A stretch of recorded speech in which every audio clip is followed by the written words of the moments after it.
उधर मुजफ्फरगढ़ में मुर्गी के गोश्त की कीमत आसमान को छू रही है। महंगाई से 27 शहरी मुतालबा कर रहे हैं कि डिप्टी कमिश्नर फौरी तौर पर नोटिस लें। मुजफ्फरगढ़ से देखते हैं राव कामरान की ये रिपोर्ट।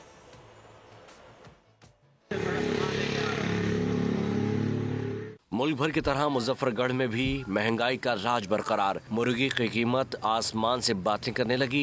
फी किलो मुर्गी का गोश्त 600 रुपए से तजावुज कर गया। मुनाफाखोर महंगाई के सताए अवाम को खूब लूट रहे हैं। एक माह पहले 410, 430, 440, 490 पर गई है। जिला इंतजामिया कहाँ है? इनसे कौन इनसे पता करेगा? रेट का पता कौन करे? हम बच्चों को तो खिलाएंगे ना। बच्चे मांगते हैं गोश्त खाने के लिए, हम कहाँ से ले आए? हम मजदूरी करते हैं, हमारी इतनी इनकम नहीं है, हम बहुत परेशान हैं, रोजगार है नहीं।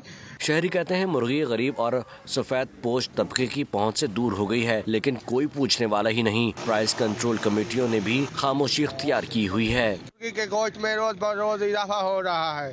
शहरी हमारे से आके झगड़ा करते हैं, भाई रोज रेट खुद बढ़ा रहे हैं। रेट तो पीछे से बढ़ रहा है। मुर्गी जितनी सस्ती होगी उतना हमारी सेल ज्यादा होगी। शहरियों ने अरबाब इख्तियार से मुतालबा किया है कि मुर्गी के गोश्त की कीमत को कंट्रोल करने के लिए इक़दाम किए जाएं, ताकि कम से कम एक वक्त बच्चों को मुर्गी खिला सकें।